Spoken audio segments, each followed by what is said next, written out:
Good morning, good afternoon, and good evening. Welcome to 164forever.com's podcast for compulsive eaters and newcomers to 12-step food recovery. We are compulsive eaters who use the big book of Alcoholics Anonymous as an instruction manual for living. If you are struggling with food, if you don't have peace with your food, if you're killing yourself with food, then you're in the right place. If you want, you can join our WhatsApp group and say hello to us, and we share a lot of useful information in there. We'd love to help you in any way we can. Be sure to check out the description below the podcast for all sorts of useful links and information, like our YouTube channel, Podbean, and that WhatsApp group link, as well as our email address. So you could send us a note if you want to ask any questions. My name is Carol, and I'm a compulsive eater from the Los Angeles, California area. And let's say hello to our fellows. We have Paul G.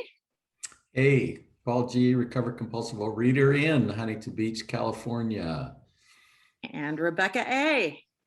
Hi, I'm Rebecca A. from London in the UK. Grateful to be here. I'm a compulsive overeater.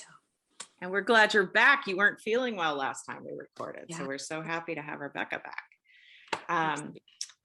And in that podcast, we talked about step 1. So if you're interested in hearing that podcast or any of our other past recordings, please check them out on our channels, which again are in the information below this podcast. This week, we are talking about step 2, and then we're going to continue through the steps in order. So please subscribe and keep coming back. In step 1, we admitted that we are powerless and that we can't do this on our own. We can't stop compulsively eating. And we come to these 12-step programs looking for help because somewhere in us, something wants to change. And what we've been doing isn't working. And we're looking to those who have found a solution and have solved their problems, or seem to have found a solution and solved their problems, to show us what they did to recover so that we can do the same thing. Now with step 2, we're starting to see that change is possible or might be possible. Sometimes we're not sure, but we see other people changing, and we're hoping, just a little glimmer of hope, that maybe we could catch whatever they got, that it might work for us too. And we're realizing with step 2 that it's not going to come from within us, that it's going to come from outside of us. Something, someone, somewhere else outside of us is going to need to help us because we just can't do it on our own. And the big book of Alcoholics Anonymous, step 2 says that we came to believe that a power greater than ourselves could restore us to sanity. Paul, what do you think about that? Oh, the first thing that I really think about that is that there was a lot of insanity in my eating and in areas around food, and clearly in my thinking. I always had a hard time associating the insanity in my thinking with my food, but the fact that I'm a compulsive overeater just opens the door to looking at those other areas where I was insane. And I love that it's not a one and done thing, that came to believe. Just the use of the word came, I think, was very wise, that I don't have to believe everything about my higher power right now. And as my insanity continues to be uncovered, I can continue to go to my higher power. And the other thing I really like about this step is in using the words again, came to believe. It gives us a very broad, open door, if you will, that I can choose what I believe about my higher power, who I do call God, but that I can choose that, and that it can change over time. As it's a kind of the idea, I've heard it said, a living higher power, a living God. And I appreciate that not everyone has the same belief and doesn't have to have the same belief. So the two things for me here are definitely that came to believe, that I get to believe what in my concept of God, and that it's going to happen and change over time. And then the other is that there's plenty of insanity to be looked at and sorted through there was and is in the steps for me. So those are some thoughts. Great. I was reading in the 12 and 12, the AA 12 and 12, and the paragraph on page 26 that kind of stood out to me was, listen, if you will, to these three statements. First, Alcoholics Anonymous does not demand that you believe anything. All of its 12 steps are but suggestions. Second, to get sober, or in our case would be to stay abstinent, to get abstinent and to stay abstinent. So to get sober and to stay sober, you don't have to swallow all of step 2 right now. Looking back, I find that I took it piecemeal myself. And third, all you really need is a truly open mind. Just resign from the debating society and quit bothering yourself with such deep questions as whether it was the hen or the egg that came first. Again, I say, all you need is an open mind. And with that, I'll pass over to Rebecca. Thanks a million. Yeah, absolutely.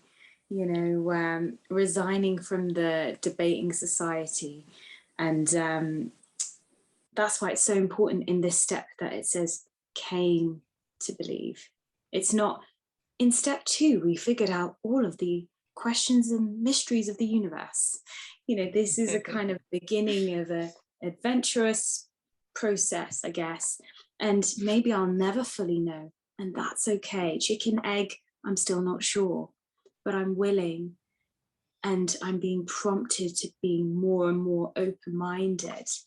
You know, the chapter in the big book around step 2 in We Agnostics is talking a lot about this idea of prejudice and opinions that like we have about things before we fully know, or things that we're staunchly saying, this is right, and it's like, you know, it's different, and you're like, oh, okay, oops, I didn't know.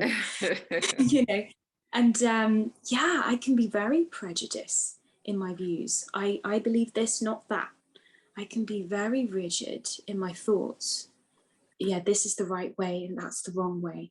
This is the good thing, this is the bad thing. I could be very black and white. And the question I'm asked in this step is, well, how has that been working out for me? You know, am I suffering with my food still? Are my relationships kind of rough and fraught? Do I feel filled with confidence and joy when I get up? Or am I just thinking, oh, what am I going to have for breakfast? What food is going to get me through the day? That's where I was at. So I was prompted to drop some of my prejudices and drop some of the ideas that I had and become a bit more open-minded. My way wasn't working. And in this step, it's like, am I willing to have a new way? Could I be willing to live on a spiritual basis? Am I willing to even figure out what that might be? Am I willing to try? You know, that's the question. Came to believe that a power greater than ourselves could restore us to sanity. Could it? Could something else work? The bit that I highlighted was from page 54 at the top, and it's saying, did we not have confidence in our ability to think? And this is kind of pointing to the fact that, well, I'm really, really confident in my personal decisions. And I'm really confident that I have the right answers. But actually, up to the point where I came into program, even though I was confident in my decisions and choices, they'd landed me in a lot of trouble. I was obese, I was unhappy, I was desperate, you know, and I had full confidence in myself, you know, and I was definitely my higher power. And that's the situation I got myself in. So yeah, I'm being prompted, well, if I did it my way, I ended up in a mess. I'm hurting now. I want relief. Am I willing to kind of maybe trade up, trade up to something else?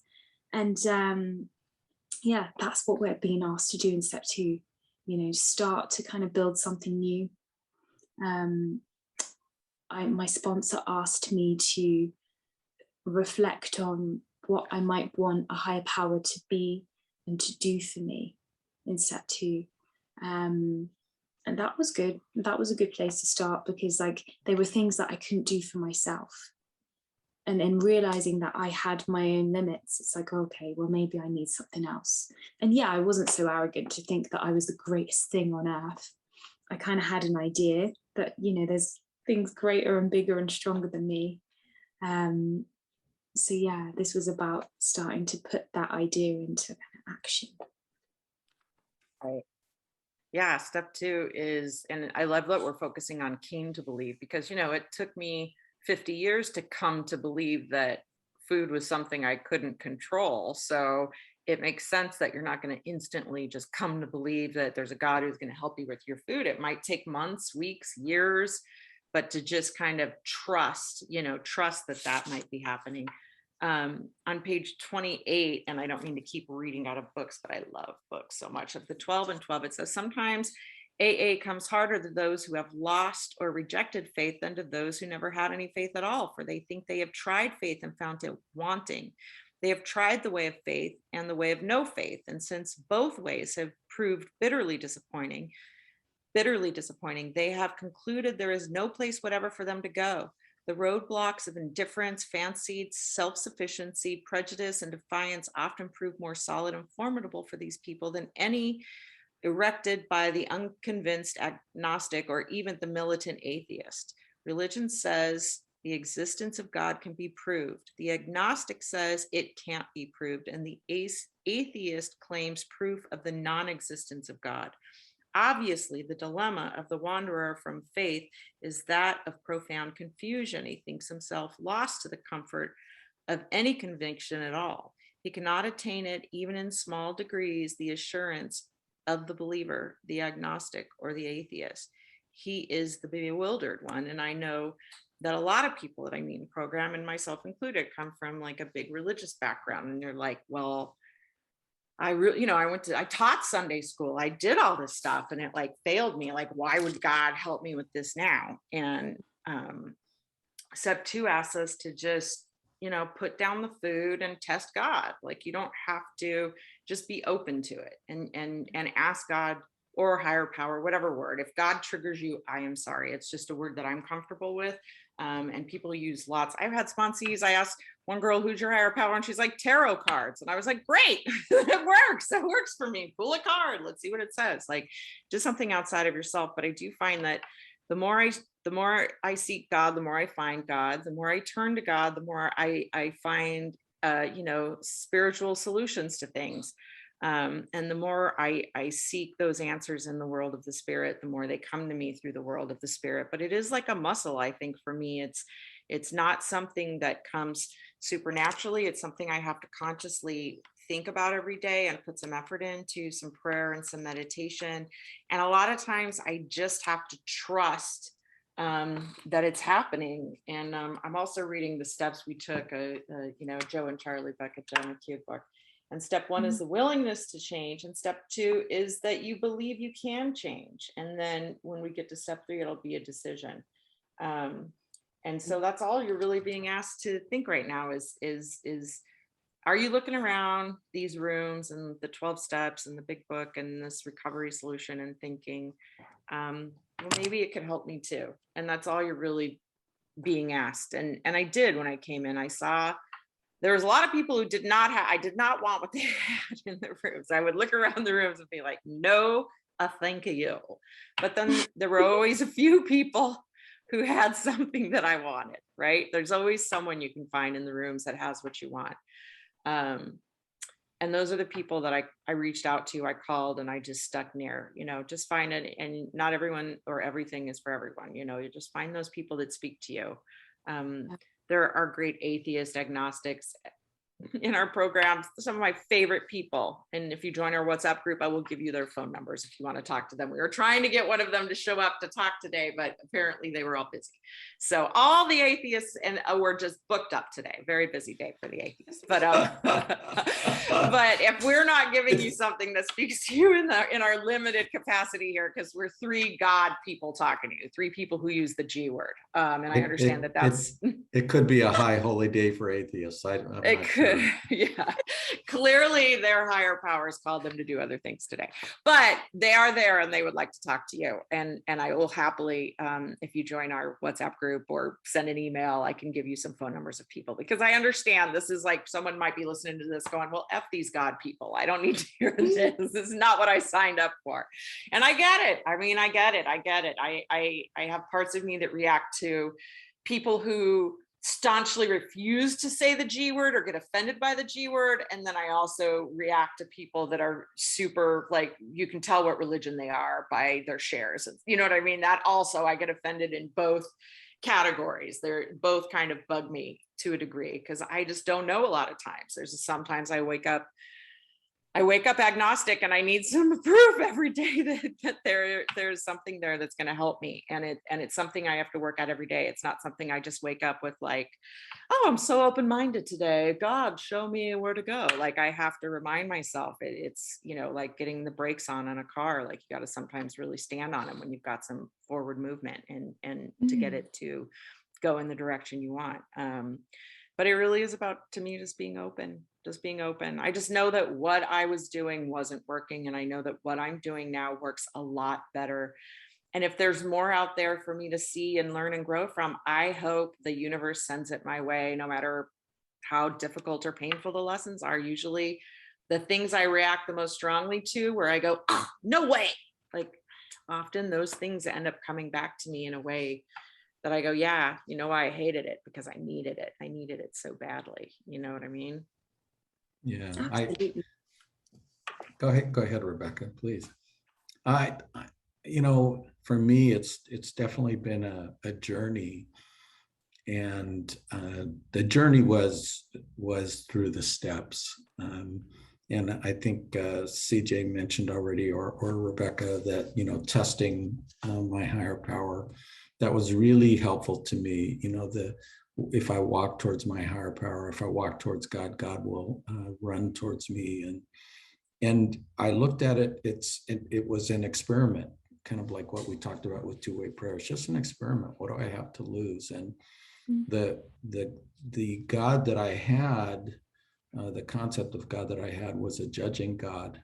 And it was clearly a God that I didn't understand. And I kept asking God, why? Why, God? Why? And I will never get an answer to why.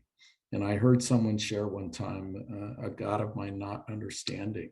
That was her higher power. Yeah. And boy, that resonated with me. And when I could dial in what I thought, or my concept of God at the time, when I worked on step 2, like Rebecca, my sponsor, invited me to look at everything I needed God to be and everything I didn't need God to be.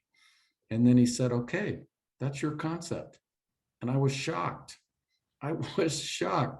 What do you mean? I asked for the moon and I can have it?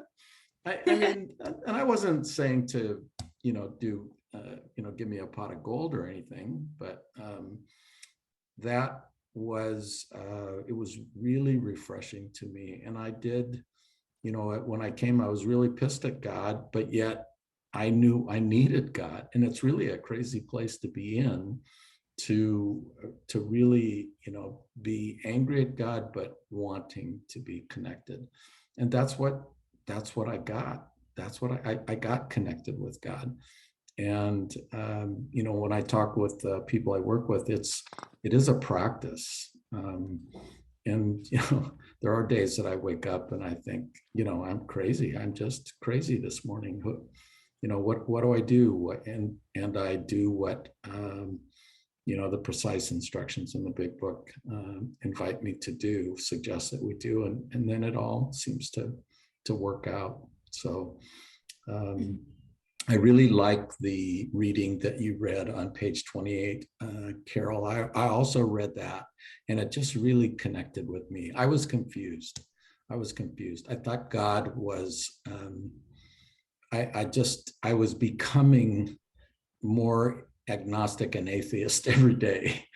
But yet I thought there has to be a God. I just don't fricking understand you, why? And the answer is not why. The answer is, what's the footwork I can take? So thanks for sharing that. Sure. Rebecca, did you have something to add, or was that a fleeting thought?